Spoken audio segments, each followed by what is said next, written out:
तूफानों से डरकर नौका पार नहीं होती, कोशिश करने वालों की कभी हार नहीं होती।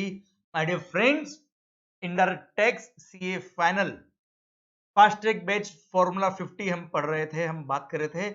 लेक्चर नंबर 1 में हमने बात करी कि साहब जीएसटी आखिर क्यों आया, जीएसटी कैसे आया, what were the ill effects of the previous laws, and yes शायद आपको मैकेनिज्म समझ में आया होगा जीएसटी का and how it got implemented. And हमने बात करी थी चार्जिंग सेक्शन की, CGST act section number 9 subsection 1 and IGST act section number 5 subsection 1। हमने बात करी थी the taxable event under GST is supply, वो मोमेंट जिसके होने पर ये टैक्स लगता है is supply, and one of the most important term of the entire act is supply which is defined by section number 7 that we have to discuss in this session.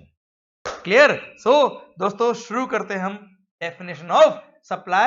It is covered in section number 7. दिल थाम के बैठेगा, दिल थाम के दिखेगा, दिल थाम के पड़ेगा, धड़कने नहीं दिल। ओके सर, पॉइंट ये मेरा सप्लाई क्या हो।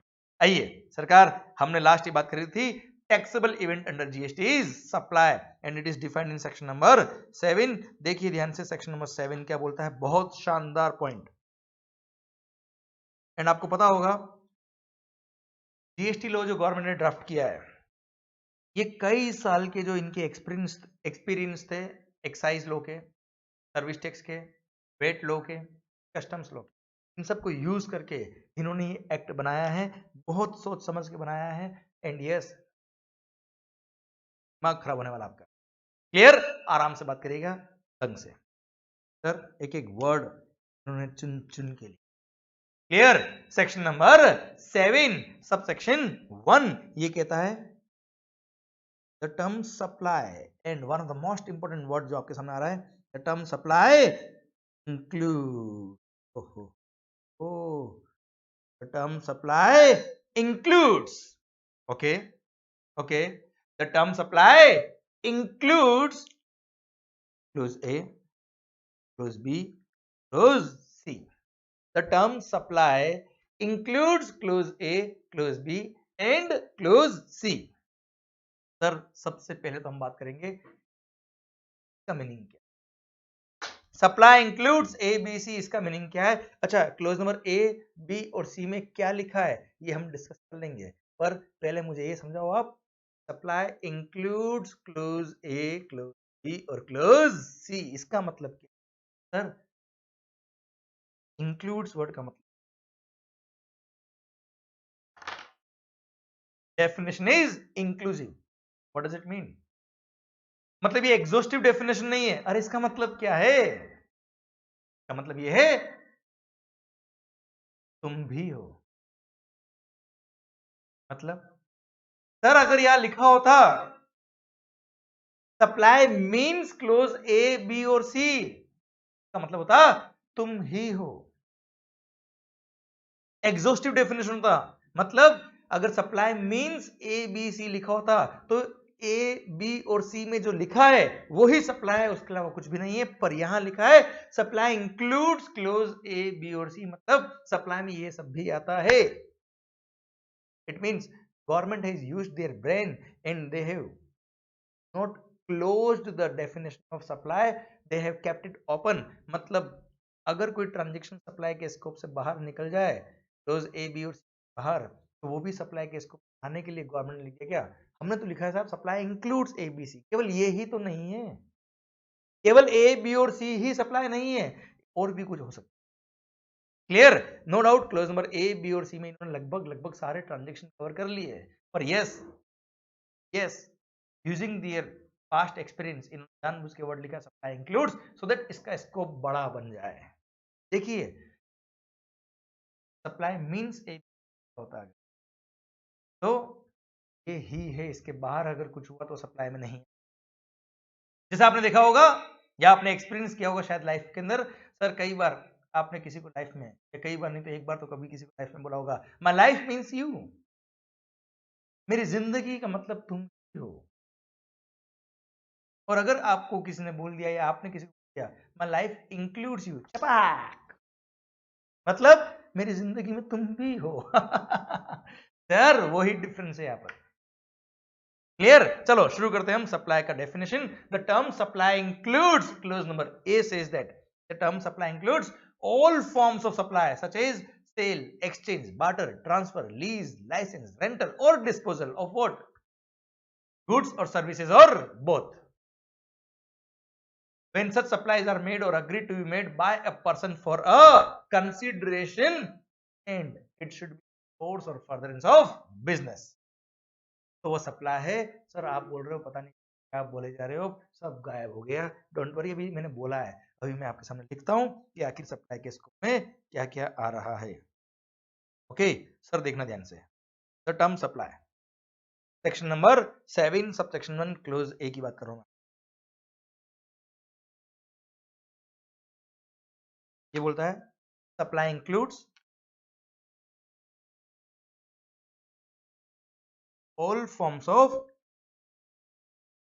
सप्लाई सच एज, देखिए बेटा सच एज एग्जांपल से ऐसे कुछ छोड़ा नहीं इन्होंने, फिर भी such as cell,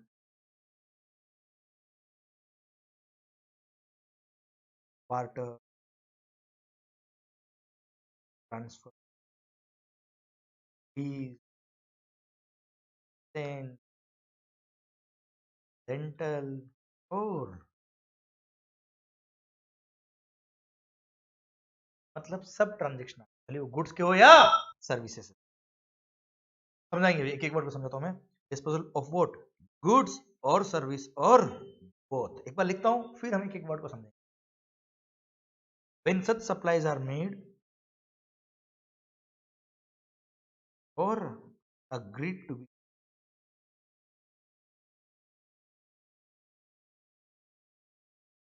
by a person, दिल थाम के देखिएगा, नेक्स्ट वर्ड बहुत important. by a person for a consideration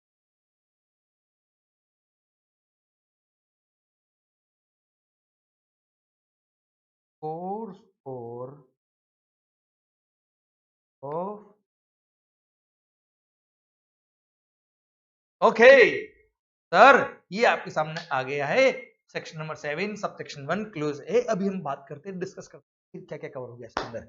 sir ध्यान रखिएगा, ये जो हमने क्लोज की बात करी है section number 7 subsection 1 clause ए, इसमें लगभग लगभग देश के 90% ट्रांजेक्शन, फिर क्लोज में बी और सी की हम बात कर लेंगे बाद में, पर लगभग लगभग 90% से ज्यादा ट्रांजेक्शन। क्लियर? देखिए ध्यान से, supply includes all forms of supply such as, ये भी एग्जांपल्स है, सारी फॉर्म्स ऑफ सप्लाई की सच एज, ये भी एग्जांपल्स है, सच एज सेल, मैंने ये पेन आपको सेल किया for rupees 10,000, yes sale. Exchange, कोई भी पुराना मोबाइल लेके आइए और नया मोबाइल अगर आप परचेज करें तो न्यू मोबाइल जो 15,000 का है, अगर आप ओल्ड मोबाइल एक्सचेंज में आते हो तो आपको 10,000 में वो मोबाइल मिल जाएगा। Exchange. Barter, pure exchange is called barter. मैंने आपको इनडायरेक्ट टैक्स पढ़ाया, बदले में आपने मुझे डायरेक्ट टैक्स पढ़ाया, दोनों फेल। मेरा पॉइंट आपसे ये है कि sir pure exchange is called barter. Then transfer, मैंने अपने बिजनेस के एसेट्स, मेरी एक ब्रांच जो महाराष्ट्र में है वहां से ट्रांसफर करके गुजरात ब्रांच में भेज दी मैंने। Clear? Barter, transfer. Lease, operating lease और फाइनेंस लीज। देन लाइसेंस, मैंने कोई सॉफ्टवेयर यूज करने का लाइसेंस आपको दिया साहब। देन रेंटल, मैंने गुड्स रेंट पे आपको दिए, लैपटॉप रेंट पे दिए, कार रेंट पे दिया। और डिस्पोजल, बिजनेस के एसेट्स मैंने क्या कर दिए? डिस्पोज ऑफ कर दिए। Clear? Sir of what? Goods और सर्विसेज और both, not only good but yes services are also merged in sir और बोथ। वैसे प्रैक्टिकली बात करें हम सेक्शन नंबर 8 आगे बात करेंगे, कंपोजिट सप्लाई और मिक्स सप्लाई, वहां पे आपको समझ में आएगा कि इस बोथ का कोई मीनिंग है, क्योंकि अगर कोई भी गुड्स और सर्विसेज का कॉम्बिनेशन आप बेच रहे हो वो मिक्स सप्लाई या फिर कंपोजिट सप्लाई में जाएगा, और या तो गुड्स में क्लासिफाई होगा या सर्विस में क्लासिफाई होगा। गवर्नमेंट ने सेफ्टी के लिए बोथ वर्ड हर जगह यूज किया है, बाकी प्रैक्टिकली इन माय ओपिनियन इस बोथ वर्ड का लिटरली इंटरप्रिटेशन देखे तो कोई मीनिंग नहीं, पर सेफ्टी के लिए गवर्नमेंट ने वर्ड लिख दिया, क्योंकि नया एक्ट बना जीएसटी में, कोई भी चीज जीएसटी के स्कोप से बाहर नहीं जानी। Sir all forms of supply, clear, of goods or service or both. दिल थाम के देखिएगा नेक्स्ट वर्ड क्या लिखा है? मेड और agreed to be made, very important. या तो आपने सप्लाई कर दिया तो सप्लाई है ये, बट सप्लाई करने के लिए एग्री कर दिया वो भी सप्लाई है। सप्लाई इज मेड और अग्रीड टू बी मेड। अब अग्रीड टू बी मेड में क्या आएगा बच्चों? Agreed to be made. अगर आपने एडवांस में कोई कंसिडरेशन ले लिया, सर मैंने आपसे एडवांस फी ले ली और आपको कंसल्टेंसी दूंगा 2 महीने बाद, अगर मैंने एडवांस फी ले ली मतलब I agreed to supply with the services, तो वो भी सप्लाई के स्कोप में जाएगा। यहां से टाइम ऑफ सप्लाई लिंक होता है, भले वो गुड्स का हो या सर्विसेज का हो। इफ सप्लाईज आर मेड और agreed to be made, agreed to be made मतलब एडवांस अगर आ गया तो भी सप्लाई के स्कोप में आ जाएगा। क्लियर? इसलिए एडवांसेस पे भी जीएसटी लगता है। पर हाँ, गुड्स के केस में एडवांसेस पे जीएसटी हटा दिया है गवर्नमेंट ने, वो हम पढ़ेंगे टाइम ऑफ सप्लाई के केस में। पर यस, यहां से लिंक हुआ है time of supply section 12, 13, 14। Okay sir, when supplies are made by a person and the definition of person includes everybody. Person includes, again definition क्या बोलता है बेटा? Person includes individual, HUF, partnership firm, LLP, body corporate, sir society, cooperative society, sir central government, state government, union territory, local authority, artificial juridical person, sir सब कुछ इसमें cover किया है। और ऊपर लिखा है पर्सन इंक्लूड। ओके, क्योंकि कोई भी पर्सन अगर पर्सन की डेफिनेशन से बाहर निकल गया तो सर वो सप्लाई के स्कोप से बाहर निकल जाएगा, और सप्लाई के स्कोप से बाहर निकल गया तो जीएसटी निकल जाएगा। इसलिए सब कुछ कवर किया इन्होंने। क्लियर? ओके ओके, यहां तक तो फिर भी ठीक था। अगली जो बात कर रहा हूं दिल थाम के सुनिए, शानदार पॉइंट है sir. Supply includes all forms of supply, such as sale, exchange, barter, transfer, lease, license, rental, or disposal of what? Goods or services or both, when such supplies are made or agreed to be made by a person for a consideration means, जो भी आप supply कर रहे हो, that supply should be for a consideration. It means the intention behind your transaction, behind your activity is for a consideration. And that consideration may be in money, may be in kind. Consideration may be in money, may be in kind. Something return is called consideration. Quid pro quo, मैंने तेरे लिए किया, तूने मेरे लिए क्या किया? तो ऐसा है तो वो बिजनेस है। सर, मैंने कुछ पाने के लिए अगर कोई एक्टिविटी करी, यस, वो सप्लाई के स्कोप में आती है।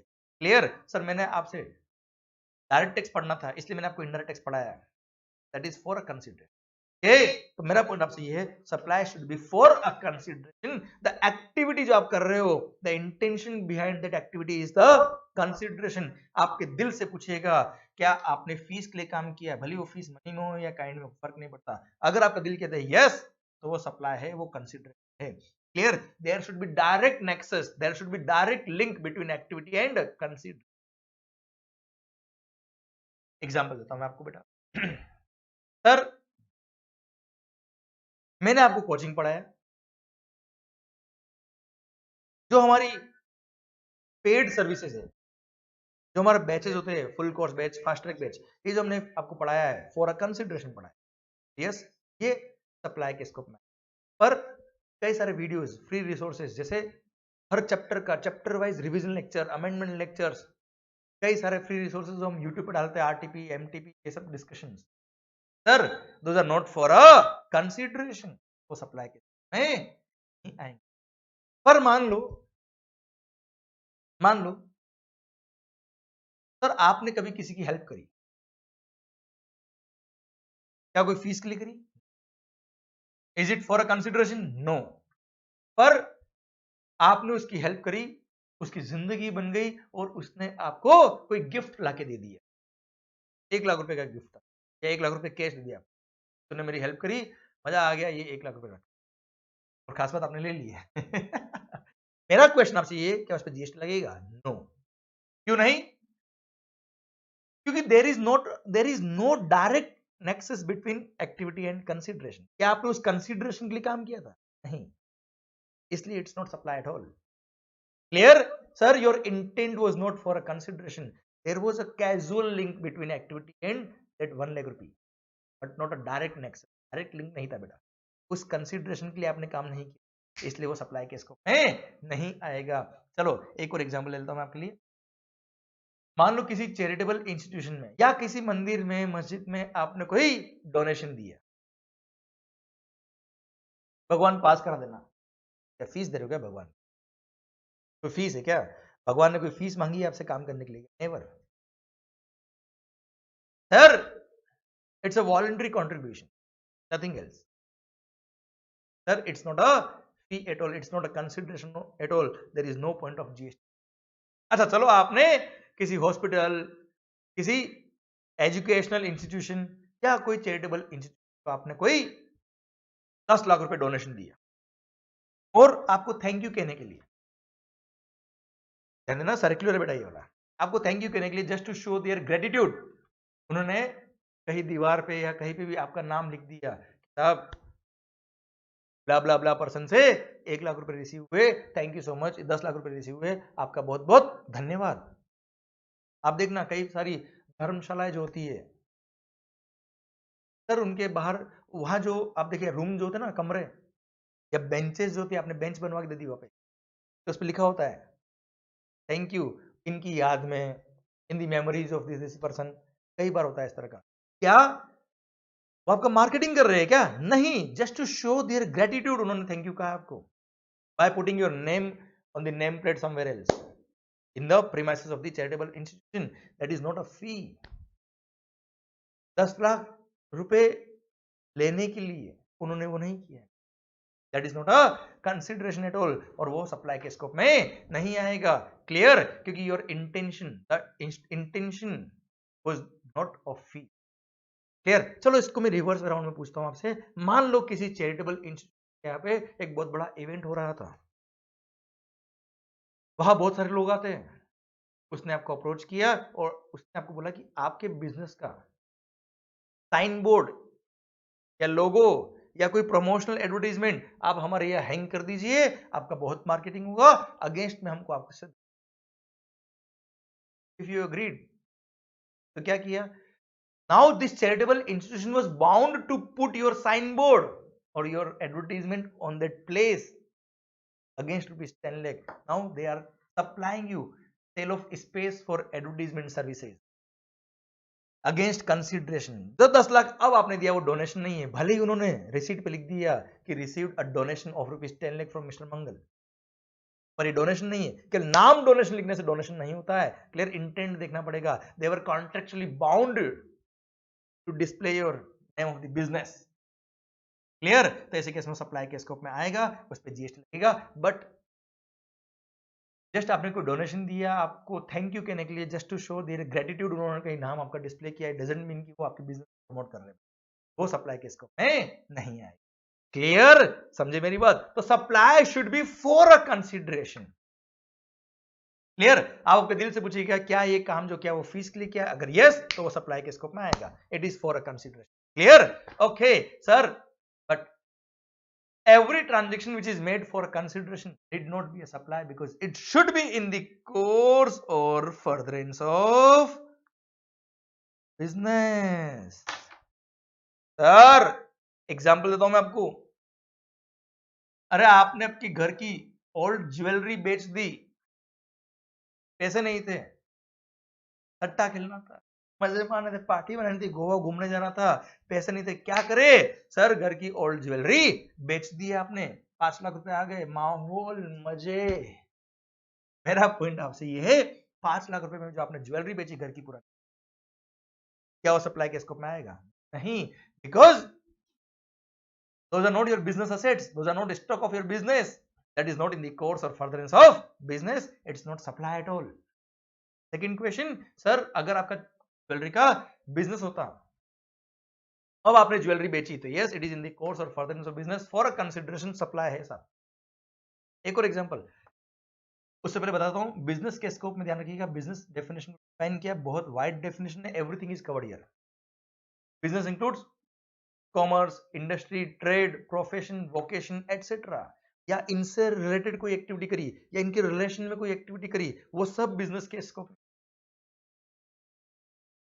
सर भले ही वह एक्टिविटी फ्रिक्वेंटली आप करते हो, उसमें वॉल्यूम है या नहीं है, फ्रीक्वेंसी है या नहीं है, टर्नओवर बहुत ज्यादा है या नहीं है, कोई फर्क नहीं पड़ता है।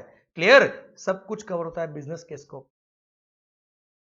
उसको समझाने के लिए बता देता हूं आपको एक एग्जांपल। मान लो I am a chartered accountant, मानो ना, कोई डाउट है आपको?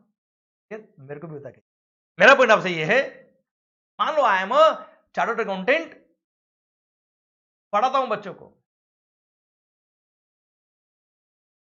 मान लो मैंने एक दिन पेंटिंग बनाई, शानदार पेंटिंग बनाई, जबरदस्त, घोड़ा घास खा रहा है, शानदार पेंटिंग। ओए, वेलकम मूवी की अनिल कपूर वाली पेंटिंग, ओके, मैं तो उससे भी शानदार बना। मेरा पॉइंट आपसे ये है, वो पेंटिंग मैंने बनाई और शानदार पेंटिंग बना के मैंने उसको बेच दिया। एंड यू नो वो पेंटिंग कितने में बिकी है? 10 लाख रुपए में। ऐसी पेंटिंग बनाई, समझ में नहीं आती, बस उसी के पैसे। अब मेरा पॉइंट आपसे ये है, 10 लाख में जो पेंटिंग बना, मेरा कोई वॉल्यूम नहीं है बहुत बड़ा, I am practising chartered accountant, coaching पढ़ाता हूं, पर कभी कभी पेंटिंग बना के बेच देता हूं। यस, वो भी बिजनेस के स्कोप में आएगा, उस पर भी जीएसटी लगेगा, ऑल द एमएससी। तो पेंटिंग बना के बेचना बेटा कमर्शियल एक्टिविटी करना, सप्लाई के स्कोप में आएगा, बिजनेस के स्कोप में आएगा। एक और रिवर्स एग्जांपल देता हूं, कंपैरिजन से समझ में आएगा। मान लो आई एम प्रैक्टिसिंग ये, अब सर मेरे घर पे पेंटिंग्स लगी हुई बहुत सारी पुरानी पेंटिंग, तो मैंने नहीं बनाई, मैंने बनाई होती तो शायद वहां पे हैंग नहीं। मेरा पॉइंट आपसे ये है, अब वो पुरानी पेंटिंग जो लगी हुई थी वो मैंने बेच दी, पैसों की जरूरत, I sold those painting for rupees 10,000। Old paintings जो हमने कभी परचेज करी होगी, बहुत पुरानी परचेज थी, हमारे घर की पेंटिंग थी। नाउ यू टेल मी 10,000 रुपए जो हमको रिसीव हुए, क्या उस पर जीएसटी लगेगा? No, because that will not come into the scope of the business, because those were my personal goods, जो हमारे फैमिली के गुड्स थे वो हमने बेचे, that is not in the. मेरा, मैं कोई ट्रेडिंग नहीं कर रहा हूं, उनको परचेज करके बेच नहीं रहा हूं बेटा, क्लियर? वो तो ओल्ड पेंटिंग थी, उनको बेच दी, और फर्स्ट एग्जांपल में पेंटिंग बना के बेचा था, ये फर्क है बच्चों, क्लियर? तो सर भली वॉल्यूम हो या नहीं हो, फ्रीक्वेंसी हो या नहीं हो, सर कोई फर्क नहीं पड़ता, अगर पेंटिंग बना के बेच रहा हूं तो यस सप्लाई के स्कोप में आएगा, बिजनेस के स्कोप में आएगा, जीएसटी लगेगा, क्लियर? समझे मेरी बात? और ओल्ड पेंटिंग जो घर की थी वो बेच दी, तो वो पर्सनल गुड्स में आते हैं, those are not in the course of furtherance of business, clear? वो बिजनेस के स्कोप में नहीं आएंगे, सप्लाई के स्कोप में नहीं आएंगे। I hope you got the entire point. मैं वापस से section number 7 subsection 1 clause A बोल रहा हूं, clear? Sir in the course of furtherance of business शायद समझ में आया होगा, ओके? वरना क्या होता, आपने अगर अपना पुराना मोबाइल, ओल्ड मोबाइल आपके पास होता है बेटा, OLX में बेच दिया, जो पर्सनल असेट था, आपके बिजनेस का असेट नहीं था, कोई स्टॉक नहीं था बेटा आपका, क्लियर?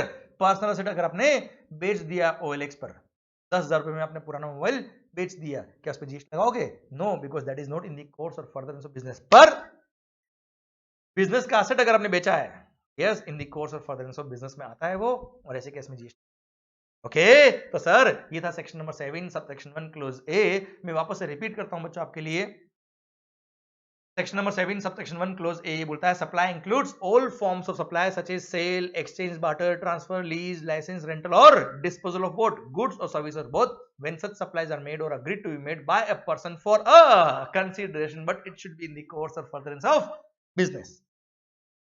तो वो सप्लाई है, अदरवाइज सप्लाई नहीं है। शायद हर एक वर्ड जो मैंने बोला है आपको यह समझना, क्लियर? तो आइए, सप्लाई इंक्लूड जो हम यहाँ बात कर रहे थे, या लिख देता हूं मैं ये बात, supply includes all forms of supply, clear? Close number ए बोलता है क्या? All forms of supply, but important point कहते हैं, it should B for a consideration plus it should be in the course और फर्दरेंस ऑफ बिजनेस। तो वो supply के scope में आएगा, नहीं तो सप्लाई में नहीं आएगा। क्लोज नंबर बी क्या कहता है? देखिए, सप्लाई इंक्लूड्स क्लोज ए, कोई ट्रांजेक्शन अगर क्लोज ए में आ गया, पर कोई ट्रांजेक्शन अगर क्लोज ए में नहीं है तो देखिए बी में, क्लोज बी कहता है इंपोर्ट ऑफ सर्विसेज, क्या बेटा? इंपोर्ट ऑफ गुड्स नहीं, इंपोर्ट ऑफ गुड्स पे कस्टम लगेगा, और कस्टम के साथ में आईजीएसटी अलग से लगता है, वो बात की बात है। Sir import of services for a consider, ध्यान से देखिए, weather or not in the course और फर्दरेंस ऑफ बिजनेस, मतलब बिजनेस के लिए हो या ना हो, अगर आपने कोई सर्विसेज इंपोर्ट करी है फॉर अ कंसीडरेशन, यस, वो सप्लाई के स्कोप में आएगा। सर एग्जांपल देता हूं आपको, netflix.com, आपने वीडियो सब्सक्राइब किए, पेड सब्सक्रिप्शन लिया है 1,000 रुपये पर मंथ का फॉर एग्जांपल, तो आपने सर्विसेज इंपोर्ट करी, क्योंकि सप्लायर आउट ऑफ इंडिया है, रेसिपिएंट इंडिया में है, और प्लेस ऑफ सप्लाई भी इंडिया का है, तो वो इंपोर्ट ऑफ सर्विस में आ गया। Plus it was for a consideration.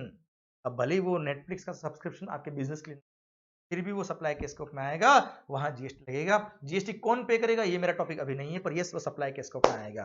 Clear, done sir. तो import of services for a consideration whether or not in the course or furtherance of business। देखो close A बोलता था क्या, it should B for a consideration plus business भी होना चाहिए। Close में B बोलता है import of services for a consideration होना चाहिए, भले बिजनेस की हो या ना हो। एग्जांपल देता हूं एक और मैं, सर गूगल, आपने कई बार गूगल की हेल्प ली होगी, गूगल पे कई सारी चीजें आपने सर्च करी होगी, क्या गूगल ने कोई फीस चार्ज की? नहीं। तो गूगल से आपने सर्विसेज ली है, गूगल आउट ऑफ इंडिया का है, आप इंडिया के हो, प्लेस ऑफ सप्लाई इंडिया का है। Clear sir, import of service है, but that is not for a consider, तो वो सप्लाई के स्कोप में नहीं आया, क्योंकि क्लोज ए में भी कंसिडरेशन चाहिए, क्लोज बी में भी कंसिडरेशन चाहिए। अब देखते हैं क्लोज में सी। सप्लाई इंक्लूड्स, सर दिल थाम के देखिएगा, supply includes all those transactions which are covered in schedule 1 of the C act. Those transactions will be covered in the scope of supply, although those are although those are without consideration. And yes, at present there are 4 transactions, 4 para वहां cover है schedule 1 में, और उन 4 para में जो transaction है वहां पे अगर कंसिडरेशन नहीं हुआ तो भी वो सप्लाई होगा।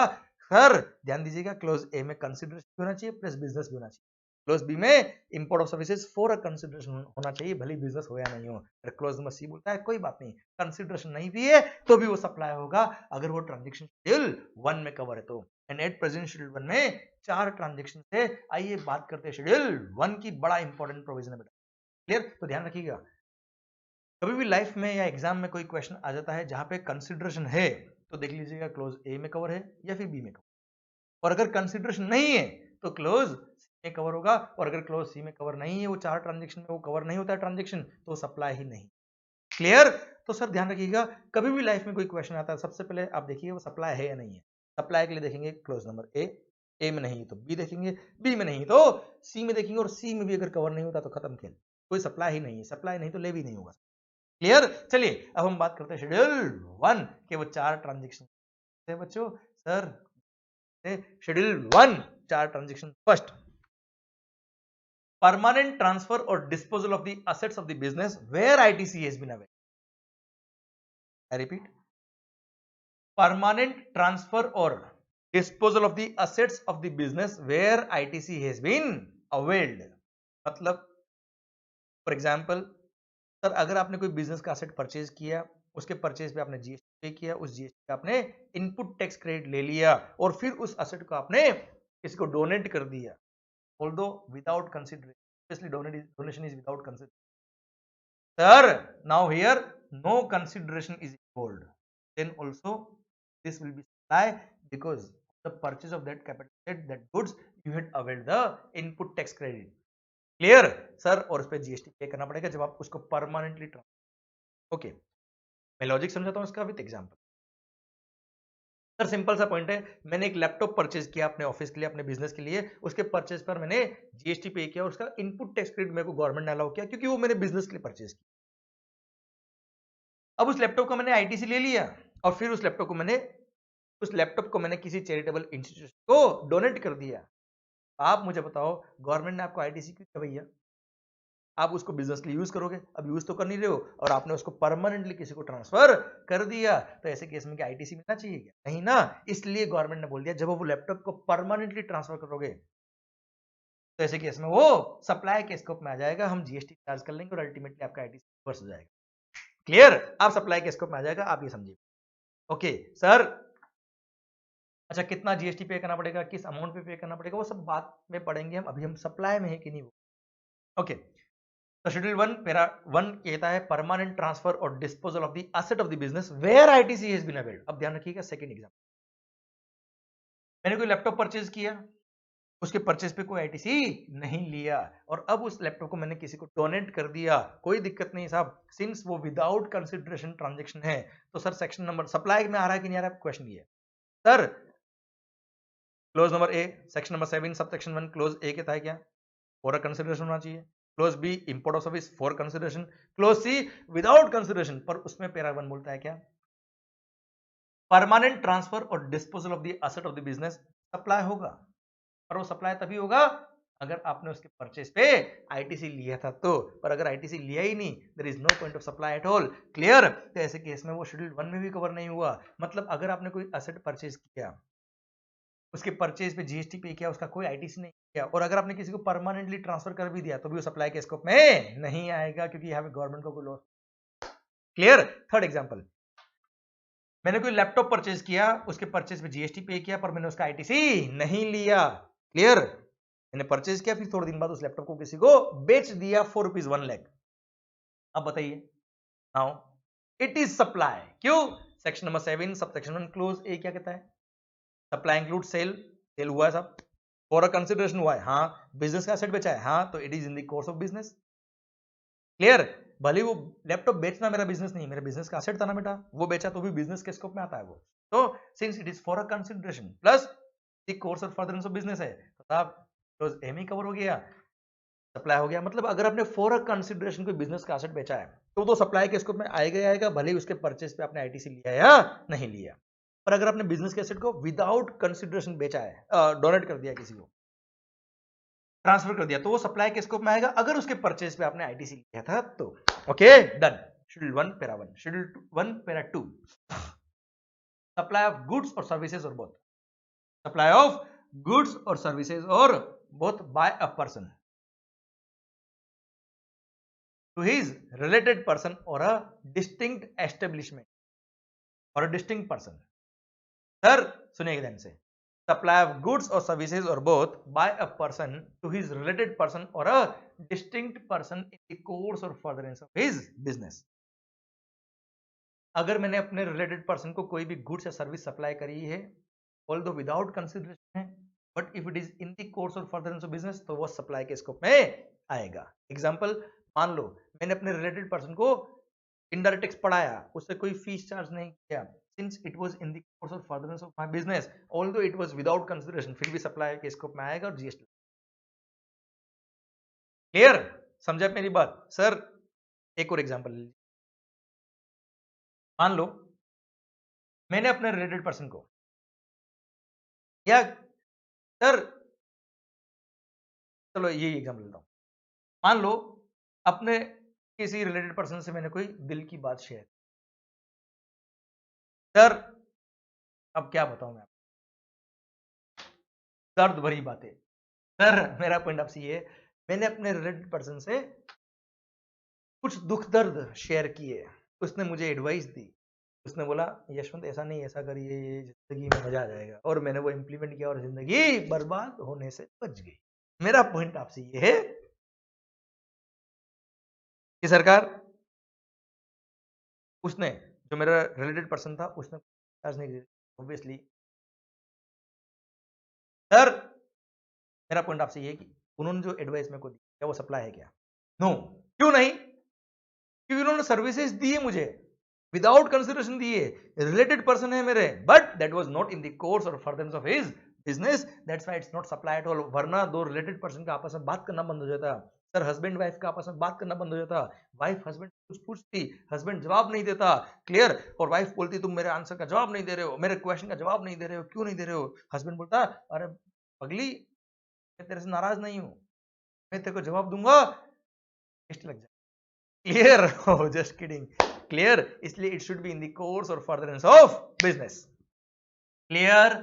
समझे मेरी बात? माहौल सर ओके, वापस से बात करता हूं मैं, सप्लाई ऑफ गुड्स और सर्विसेज और both by a person to his related person or a distinct person in the course और फर्दरेंस ऑफ बिजनेस। अब डिस्टिंक्ट पर्सन क्या होता है? सर रजिस्ट्रेशन, जीएसटी में रजिस्ट्रेशन, सेम पेन नंबर पे दो अलग अलग रजिस्ट्रेशन अगर है तो उन दोनों को आपस में डिस्टिंक्ट पर्सन कहेंगे। मान लो मेरी एक ब्रांच महाराष्ट्र में है, एक ब्रांच दिल्ली में है, और I am liable to register, तो ध्यान रखिएगा मेरे को दोनों प्लेस ऑफ बिजनेस करना पड़ेगा, और अगर वो प्लेस ऑफ बिजनेस दो अलग अलग स्टेट में है तो मेरे को दोनों का अलग अलग कंपलसरी रजिस्ट्रेशन देना पड़ेगा।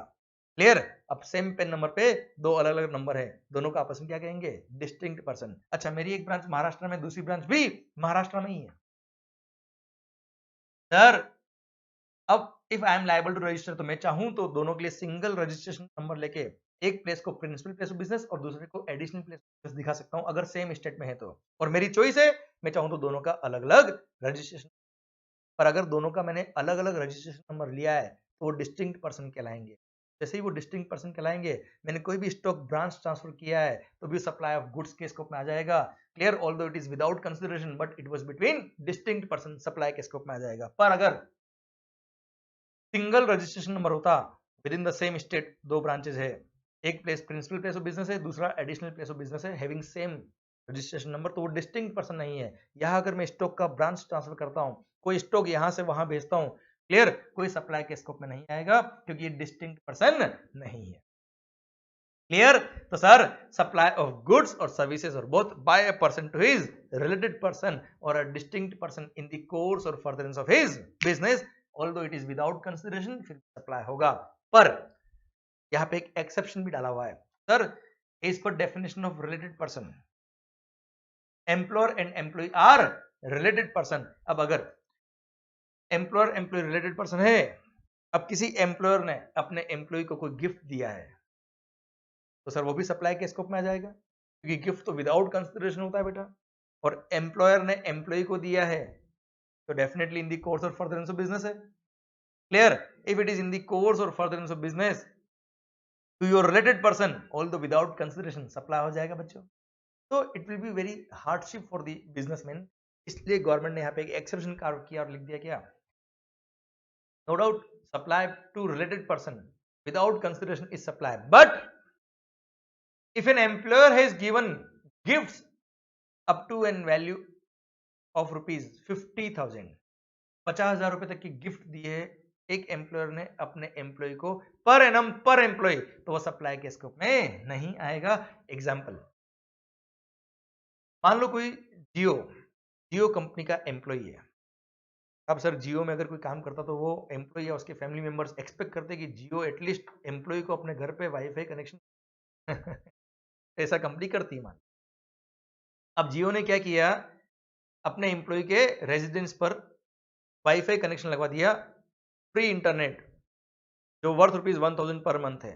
ऐसे केस में जियो अपने एम्प्लॉय को सर्विसेज दे रहा है in the course of furtherance of business है। Clear, although it is without consideration, फिर भी सप्लाई के स्कोप में आ जाएगा और अननेसेसरी जियो को टैक्स पे करना पड़ जाएगा। हर कंपनी को इस तरह के टैक्स पे करना पड़ जाएंगे, इसलिए यहां एक्सेप्शन लिख दिया और बोल दिया क्या, gifts up to a value of rupees 50,000 per annum per employee, वो सप्लाई के स्कोप में नहीं आएंगे। क्लियर, ओके मालिक, माहौल, सरकार। तो ये था आपका para number 2। Sir para number, अच्छा अगर 50,000 से अबव जाएंगे तो 50,000 तक जीएसटी नहीं है, उसके अबव जो भी जाएंगे उस पर जीएसटी लग जाएगा पर एनम पर एम्प्लॉय। ओके बेटा, माहौल। सर ध्यान रखिएगा, कई बार क्वेश्चन घुमा के क्या बोलता है, 7 लाख के गिफ्ट दिए एम्प्लॉयज को, 7 लाख के गिफ्ट, 70 एम्प्लॉयज थे, टोटल मिला के 7 लाख के गिफ्ट दिए और सबको इक्वल गिफ्ट दिए, क्या सप्लाई के स्कोप में आएगा? सर तो ध्यान रखिएगा 70 एम्प्लॉय है, 7 लाख टोटल अमाउंट है, तो पर एनम पर एम्प्लॉय होगा कितना, 10,000 रुपये बेटा, ये तो सप्लाई के स्कोप में नहीं आएगा। सर ध्यान रखिएगा। Sir point para number 3, para number 3 बोलता है supply of goods by a principal to his agent where agent undertakes to supply the goods on behalf of principal. Okay sir, चलो उससे पहले एक दो सर्कुलर और रिगार्डिंग डिस्टिंक्ट पर्सन, वो भी मैं आपसे डिस्कस करता हूं बेटा। सो एवरीथिंग सर्कुलर्स क्या है बेटा, मान लो I am an airline company. अब एयरलाइन कंपनी क्या करती है, obviously sir transport of passengers by air. Okay, मेरा एक रजिस्ट्रेशन है मुंबई में, एक रजिस्ट्रेशन है दिल्ली में। सर आप नाम सुना होगा मंगल एयरलाइंस। सर पॉइंट मेरा आपसे ये है कि sir Indigo airlines, Vistara airlines, सुनिएगा ध्यान से बात को। अब मंगल एयरलाइंस का रजिस्ट्रेशन मुंबई भी है और दिल्ली भी है साहब। अब कुछ एयरक्राफ्ट मैंने मुंबई रजिस्ट्रेशन नंबर से लिए हुए परचेज किए हुए, कुछ एयरक्राफ्ट दिल्ली रजिस्ट्रेशन नंबर से परचेज किए, उसका क्रेडिट मैंने वहां लिया होगा और जो मुंबई से परचेज किया उसका क्रेडिट मुंबई में लिया होगा। पर दिल्ली के कुछ एयरक्राफ्ट के इंजन में थोड़ी प्रॉब्लम आ रही है बेटा, सर उड़ते उड़ते बंद हो गए इंजन। क्लियर सर, मतलब उड़ते उड़ते नहीं हुए। ओके एनीवे, अब पॉइंट ये है यहाँ पर मुंबई ब्रांच में मेरे पास कुछ स्पेयर में इंजन पार्ट्स वगैरह पड़े हुए हैं, तो मैं क्या करूंगा, यहाँ से वहां ट्रांसफर कर दूंगा। नाउ क्या होगा बेटा, supply of goods by Mumbai branch to Delhi branch.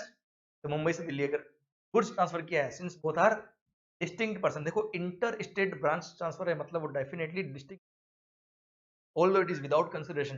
Clear, ये सप्लाई के स्कोप में आएगा और मुंबई ब्रांच को वो जो उसने गुड्स या स्टॉक ट्रांसफर किया या इंजन के पार्ट्स ट्रांसफर किए सप्लाई मानते हुए पे करना पड़ेगा। क्लियर। अच्छा, एट द सेम टाइम जब एयरक्राफ्ट के वो पार्ट्स या इंजन उन्होंने परचेज किए होंगे, मुंबई ब्रांच ने किसी से परचेज किए थे, उसके परचेज पे जीएसटी पे किया था। क्लियर, अब सेल पे वापस जीएसटी लग रहा है तो परचेज पे जो जीएसटी है उसका आईटीसी मिल जाएगा, कोई दिक्कत नहीं। Okay done. एक circular. Second question, second circular, मान लो मेरी एक ब्रांच है महाराष्ट्र में, दूसरी ब्रांच है दिल्ली में।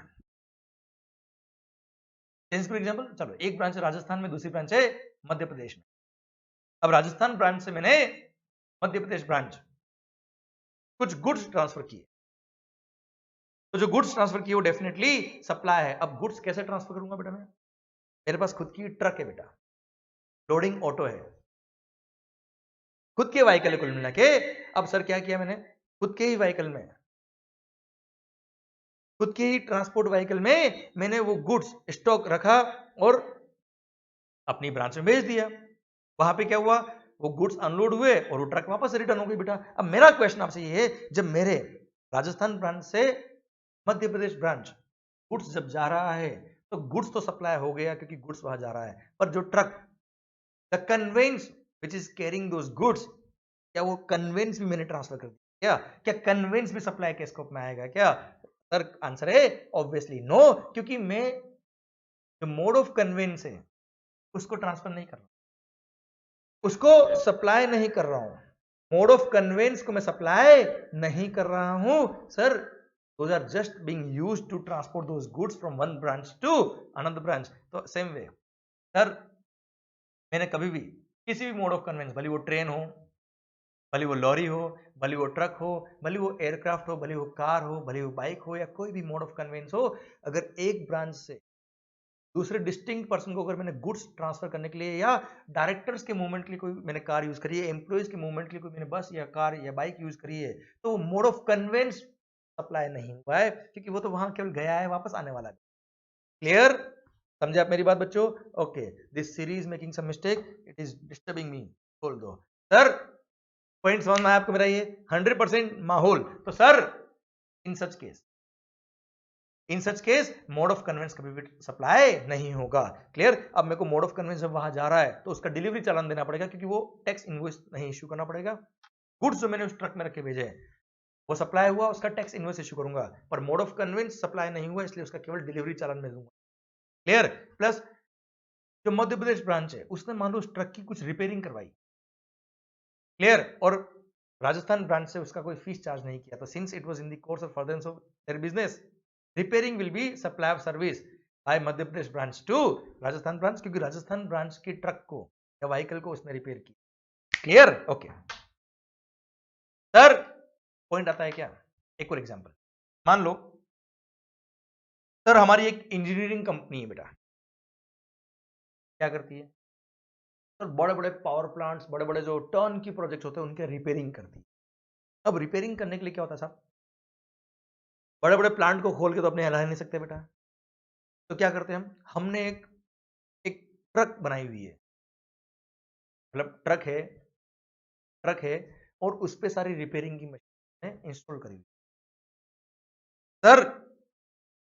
रिपेयरिंग ऑन द व्हील्स, माहौल आपने देखा होगा कई बार, फूड ऑन द व्हील्स, यहाँ पे repairing on the wheels sir.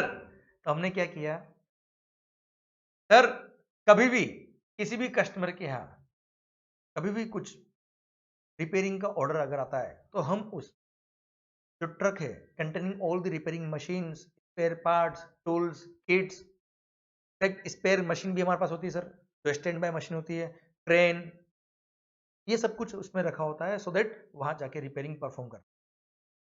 तो जब हमारे यहां से वो ट्रक जाएगी तो क्या सारे गुड सप्लाई हो गए क्या? नहीं, नहीं, कस्टमर के यहाँ जाके रिपेयरिंग परफॉर्म किया, रिपेयरिंग परफॉर्म करके वापस आ गया ट्रक, रिपेयरिंग के पार्ट्स वगैरह मशीन वगैरह वापस लेके आ गए, क्लियर। तो जो रिपेयरिंग की सर्विसेज वहां प्रोवाइड करी है वो रिपेयरिंग की जो सप्लाई ऑफ सर्विस उसमें क्लासिफाई हो जाएगा और उस पर टैक्स लग जाएगा।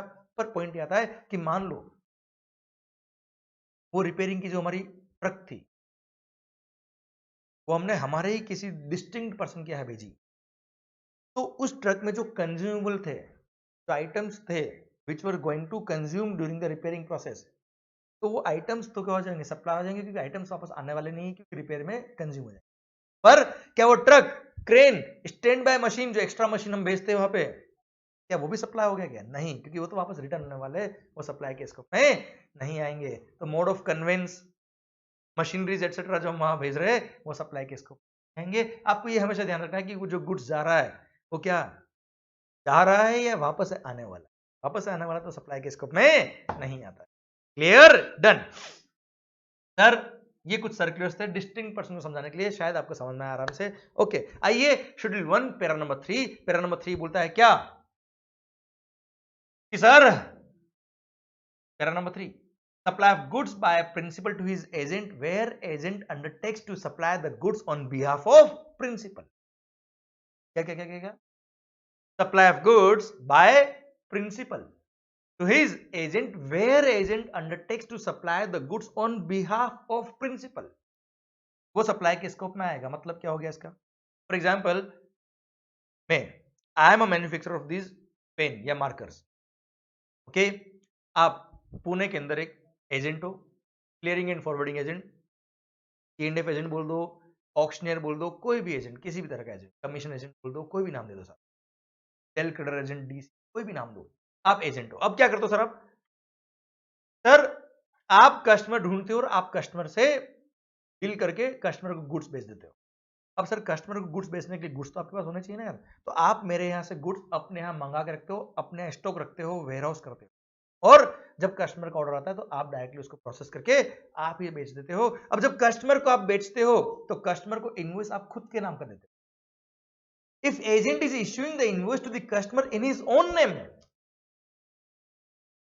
if the customer is issuing invoice to the customer, sorry, if the agent is issuing invoice to the customer in his own name, then you tell me, वो agent अगर कस्टमर को गुड्स बेच रहा है खुद के नाम से, उसने परचेज किए होंगे तो बेचेगा ना यार। इसलिए यहाँ लॉ ने क्या लिख दिया, तब प्रिंसिपल जब एजेंट को गुड्स भेजेगा, just he is transporting the goods from his premises to agent's premises where agent is undertaking to supply the goods on behalf of principal, वो खुद का इनवॉइस कस्टमर को बेच रहा है। तो ऐसे केस में जब प्रिंसिपल अपने यहाँ से गुड्स एजेंट के यहाँ भेज रहा है उसको भी सप्लाई के स्कोप में मान लेंगे और वहां पे जीएसटी लेवी होगा। प्रिंसिपल जीएसटी इनवॉइस इश्यू करेगा एजेंट पर, और जो जीएसटी चार्ज किया प्रिंसिपल ने उसका इनपुट टैक्स क्रेडिट ले लेगा कौन, एजेंट, और एजेंट जब उसको आगे बेचेगा तब जीएसटी पे करेगा और नेट आईटीसी यूज करके रिमेनिंग टैक्स। Clear, done. तो sir supply of goods by principal to his agent where agent undertake to supply the goods on behalf of principal. Second example, पर अगर मैंने गुड्स, प्रिंसिपल ने goods agent के यहां भेजा पर agent is selling the goods to the customer but not in his own name. Sir जब agent customer को बेच रहा है तो वो प्रिंसिपल के नाम का बिल ही इश्यू कर रहा है। If he is raising the invoice in the name of principal only, it means who is selling to the customer, principal. And if principal is selling to the customer, then principal ने जब agent के यहाँ goods भेजा था तो उसको supply नहीं मानेंगे। जब कस्टमर खरीदेगा एजेंट के यहाँ से, प्रिंसिपल का बिल जा रहा था तब मानेंगे कि प्रिंसिपल ने कस्टमर को बेचा है, दैट्स इट। क्लियर, और वहां पे केवल कमीशन का बिल जो एजेंट लिखेगा प्रिंसिपल पे वही सप्लाई ऑफ सर्विस होगा, दैट्स इट। क्लियर। तो sir supply of goods by principal to his agent where agent undertake to supply the goods on behalf of principal is supply. Clear, और ध्यान रखिएगा जहां जहां पे भी प्रिंसिपल या बिहाफ पे एजेंट बेच रहा है, मतलब एजेंट अपने खुद के नाम पे बिल इश्यू कर रहा है कस्टमर को, तो ऐसे केस में उस एजेंट को कंपलसरी रजिस्ट्रेशन सेक्शन नंबर 24 में ऐसा लिखा हुआ है, इसको 20 का कोई बेनिफिट नहीं मिलेगा, थ्रेशोल्ड लिमिट का कोई बेनिफिट नहीं मिलेगा, ऐसे एजेंट को कंपलसरी रजिस्ट्रेशन। एक सर्कुलर ने बोला था कि if that agent is selling the goods on behalf of principal तो उसको कंपलसरी रजिस्ट्रेशन है, पर जो भी गुड्स वो बेच रहा है वो एक्सक्लूसिवली एग्जेम्प्ट गुड्स ही है सर, कोई टैक्सेबल गुड्स है ही नहीं। तो as per section number 23, if you are supplying exclusively exempt goods only, nothing, no taxable goods, इसमें आपका टर्नओवर कितना भी हो जाए, आपको रजिस्ट्रेशन जरूरत नहीं है, रजिस्ट्रेशन का नहीं, अगर आप एक्सक्लूसिवली एग्जिम गुड्स ही बेच रहे हो तो। अदरवाइज टैक्सेबल गुड्स बेच रहा है, एजेंट बेच रहा है कस्टमर को इन हिज ओन नेम, इन हिज ओन इनवॉइस, तो ऐसे केस में ऐसे एजेंट को कंपलसरी रजिस्ट्रेशन है, 20 लाख का कोई बेनिफिट उसको नहीं मिलेगा, और प्रिंसिपल जब एजेंट को वो गुड्स भेजेगा तो सप्लाई के स्कोप में। Clear, done. सर एक और एग्जांपल इसका, एक सर्कुलर और आया हुआ, सर्कुलर एक तो मैंने कवर कर लिया, एक और सर्कुलर आया हुआ है, वो सर्कुलर भी मैं कवर कर लेता हूं। Del creditor agent, DCA. देखिए del creditor agent is also an agent, भले ऑक्शनियर नाम बोल दो, डेल क्रेडिटर एजेंट बोल दो, कमीशन एजेंट बोल दो, कोई क्लियरिंग एंड फॉरवर्डिंग एजेंट बोल दो, कोई भी नाम लो सर, सबके लिए प्रोविजन सेम है। डेल क्रेडिटर एजेंट के लिए एक सर्कुलर था, वो भी तुम्हें बता देता हूं मैं। डेल क्रेडिटर एजेंट पता है क्या होता है सर, वो कस्टमर को क्रेडिट देता है, उधार देता है बेटा, पर प्रिंसिपल को इमीडिएटली पेमेंट मिल जाता है। मतलब पेमेंट का रिस्क किसका बेटा, एजेंट का है, कि एजेंट ने कस्टमर को दिया है उधार, क्रेडिट दिया है, क्लियर, क्रेडिट पे गुड्स सेल किया है, पर प्रिंसिपल को पेमेंट इमीडिएटली कर।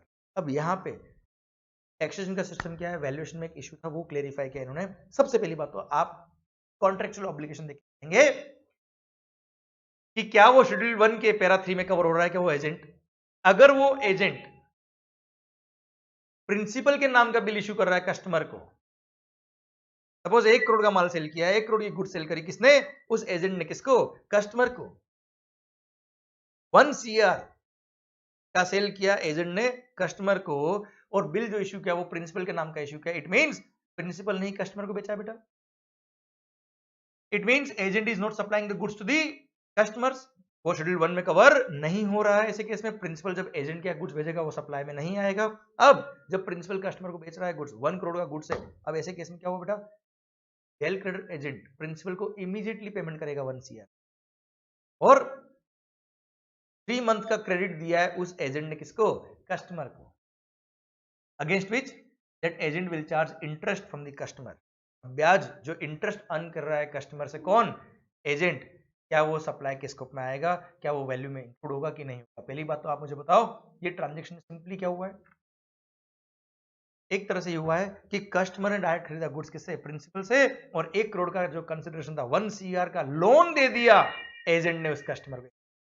अब लोन दिया है कस्टमर को, लोन पे इंटरेस्ट अगर अर्न होता है तो हम पढ़ेंगे mega exemption list, mega exemption list और है कि सर ये एग्जिम्ट है, इंटरेस्ट पे जीएसटी एग्जिम्ट है, services by way of extending loans, advances or deposits in so far as the consideration is represented by way of interest or, clear. तो जब तक consideration in the form of interest or discount होता है, in the case of extending loans or advances or deposits, उस interest पे GST exempt है, clear.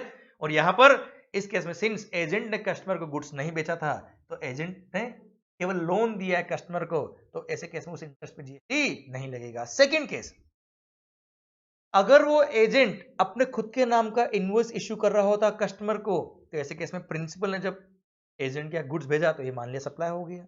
अब जब एजेंट कस्टमर को गुड्स बेच रहा है उसके खुद के नाम के इनवॉइस का, it means agent is selling the goods to the customer. Now what is happening, agent ने तो 1 करोड़ का लोन दे दिया किसको, 1 करोड़ का सर सेल कर दिया किसको, कस्टमर को, on a credit of 3 months for which he is charging interest over and above the price of ₹1 crore. Agent principal को आज ही 1 CR दे रहा है, तो प्रिंसिपल ने तो पैसा ले लिया, बात खत्म। नाउ कस्टमर को गुड्स किसने बेचा है, एजेंट ने बेचा है, क्रेडिट दिया 3 महीने का, अब over and above the price of ₹1 CR he is also paying interest, for example से 10 लाख रुपए।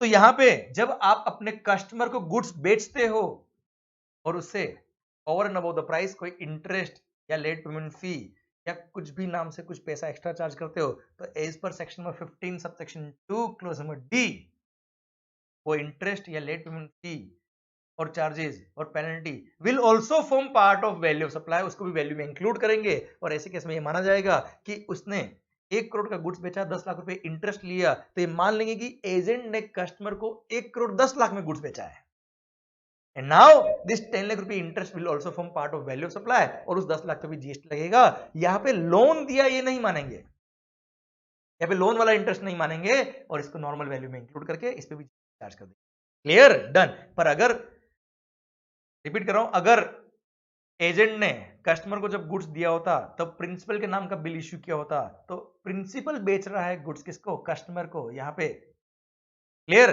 तो सर पेमेंट जो 1 करोड़ का किया है एजेंट ने प्रिंसिपल को, क्लियर, वो कस्टमर के बिहाफ पे किया, एक तरह से कस्टमर को उसने लोन दे दिया 1 करोड़ का, पेमेंट हो गया। अब लोन पे इंटरेस्ट जो हो रहा है 10 लाख का, वो वैल्यू का पार्ट नहीं बनेगा, वो इंटरेस्ट एग्जेम्प्ट हो जाएगा जीएसटी से। पर जब एजेंट ही कस्टमर को गुड्स बेच रहा है इन हिज ओन इनवॉइस, तो ये मानेंगे जब उसने गुड्स बेचा है और over and above the price अगर वो कुछ इंटरेस्ट चार्ज करा तो वो वैल्यू का पार्ट बन जाएगा बच्चों। Clear, done. I hope you got the entire point. Okay, ये था डेल क्रेडिटर एजेंट वाला सर्कुलर। ओके बच्चों, देखो ऑक्शनियर हो, कोई भी एजेंट हो, सबके लिए प्रोविजन एब्सोल्यूट सेम, मैंने पूरा कवर कर लिया। माहौल सर पॉइंट आता है क्या sir? Schedule 1 para number 3, supply of goods by principal to his agent where agent undertake to supply the goods on behalf of principal is also supply. Clear, और vice versa भी इसमें दिया हुआ provision. अभी तक तो था प्रिंसिपल टू एजेंट, अब आ रहा है agent to principal. Supply of goods by agent to his principal where agent undertake to receive the goods on behalf of principal. मतलब अगर मान लो मैंने कोई एजेंट अपॉइंट कर दिया कि मेरे बिहाफ पे तुम परचेज करोगे, अब जब वो गुड्स परचेज करा थर्ड पर्सन से और वो थर्ड पर्सन उस एजेंट के नाम का बिल इशू कर रहा है, प्रिंसिपल के नाम का बिल इशू नहीं, और वो एजेंट वो गुड्स मेरे को दे रहा है प्रिंसिपल, ऐसे केस में जब परचेज बिल आया होगा तो उसका आईटीसी एजेंट ने लिया होगा। अब एजेंट जब प्रिंसिपल को दे रहा है तो उसको सप्लायर मान लेंगे और सप्लायर मान के उस पर जीएसटी लगाएंगे और वो जीएसटी का क्रेडिट प्रिंसिपल लेगा, और वो जो आईटीसी उसने परचेज टाइम पे लिया था उसको यूज करेगा एजेंट जब वो सप्लाई करेगा प्रिंसिपल को। Clear, done. तो supply of goods by agent to his principal where agent undertake to receive the goods on behalf of principal is also. Okay बेटा, माहौल सरकार। आइए पैरा नंबर 4 की तरफ बढ़ते हैं। हम शेड्यूल 1 पैरा नंबर 4 बोलता है import of services without consideration. देखिए बेटा, हम section number 7 subsection 1 clause B जब पढ़ा था वहां था import of services for a consideration whether or not in the course of furtherance of business. यहां पे क्या है? Schedule 1 without consideration, fourth para, import of services without consideration but it should be in the course of furtherance of business from your related person, from your related person or any distinct establishment located outside India. Sir, import of services by a person from his related person or a distinct establishment located outside India in the course or furtherance of business, तो ये supply के scope में आएगा although it is without consideration। Example दे देता हूं मैं आपको बेटा। सर, अगर आपने कोई भी सर्विसेज इंपोर्ट करी, आपके डिस्टिंक्ट एस्टेब्लिशमेंट जो यूएसए में है मान लो, अब उसने ऑल्दो कंसिडरेशन चार्ज नहीं किया पर आपने सर्विसेज इंपोर्ट करी विदाउट कंसिडरेशन है, इन दी कोर्स और फर्दरेंस ऑफ बिजनेस है, सप्लाई के स्कोप में आएगा जीएसटी लेवी।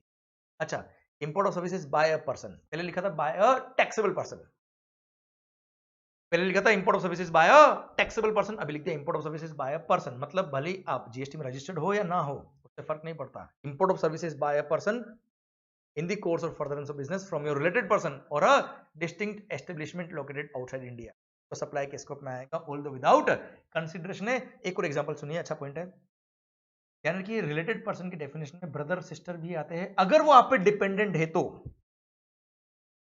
अगर वो आप पे डिपेंडेंट है तो वो रिलेटेड की डेफिनेशन में आएंगे, नहीं तो नहीं आएंगे। अब एक क्वेश्चन था जो आईसीए ने दिया था बेटा, बड़ा अच्छा क्वेश्चन था। आपका एक ब्रदर है, अच्छा आप हिंदुस्तान में बिजनेस करते हो, आपका एक ब्रदर है जो यूएसए में या आउट ऑफ इंडिया है, जो एक लॉयर है। क्लियर, अब आपको आपके बिजनेस के लिए कोई लीगल एडवाइस चाहिए थी सर, तो उस आपके लॉयर ब्रदर ने वहां से सर लीगल एडवाइजरी आपको दी, ऑन रिकॉर्ड दी, उसने आपसे कोई फीस चार्ज नहीं किया। बताओ सप्लाई के स्कोप में आपके दिमाग में क्या आएगा? हाँ हाँ, क्यों नहीं आएगा, क्योंकि import of services by a person from his related person in the course of furtherance of business although without consideration, supply है। हाँ, क्यों नहीं? क्योंकि सर वो आपका ब्रदर है, वो रिलेटेड के स्कोप में आएगा अगर वो होली डिपेंडेंट है आप पर। आप मुझे बताइए, अगर वो एक लॉयर है, वेल एस्टेब्लिश्ड लॉयर है, आउट ऑफ इंडिया है, तो क्या वो आप पे होली डिपेंडेंट है? नहीं, तो वो आपके रिलेटेड के स्कोप में नहीं आता। ऐसे केस में import of services without consideration, sir वो सप्लाई के स्कोप में नहीं आएगा। क्यों नहीं आएगा? Because that person was not your related person, all that is in the course और फर्दरेंस ऑफ बिजनेस। क्लियर? समझे आप मेरी बात? माहौल सरकार, this is how you have to interpret it, each and every word of the provision. Done sir, ये था para number 4, इसी के साथ शेड्यूल 1 चारों पैरा खत्म होते हैं। अब ये था आपका section number 7 subsection 1 close number C. अब जिंदगी में ध्यान रखिएगा, कोई भी क्वेश्चन अगर आपके सामने आता है कि बताओ ये पर्टिकुलर ट्रांजेक्शन सप्लाई है या नहीं है, आपको पहले एनालाइज करना है। एनालाइज करके देखना है क्या वो ट्रांजेक्शन क्लोज ए में कवर है, section number 7 sub section close ए में कवर है, नहीं तो क्या बी में कवर है, नहीं क्या सी में कवर है, अगर यस तो सप्लाई है, नहीं खत्म। एग्जांपल देता हूं मैं आपको, मान लो I am a manufacturer of, चलो अच्छा एग्जांपल देता हूं, I am a manufacturer of medicine, pharmaceutical company भैया।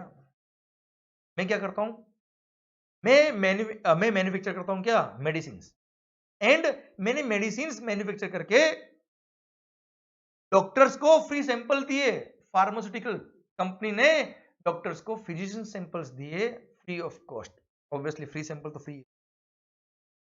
अब बताओ ये सप्लाई के स्कोप में आता है कि नहीं आता? देखो छोटा सा क्वेश्चन है पर दिमाग एकदम घूम जाता है कि सप्लाई है कि नहीं। तो आपको पहले क्या करना पड़ेगा, क्लोज वाइज आपको एनालाइज करना पड़ेगा। फर्स्ट आप देखिए बहुत इजीली आपका आंसर आएगा, section number 7 subsection 1 clause A बोलता है for a consideration, clause B import of services for a consideration, भी नहीं है। Clause C without consideration, 4 para schedule 1 में दिए है, उसमें देखिए क्या परमानेंट ट्रांसफर और disposal of the asset of the business है, जहां पे आपने परचेज पैटीसी लिया, नहीं मैंने तो मेडिसिन बनाई है, परचेज नहीं करी।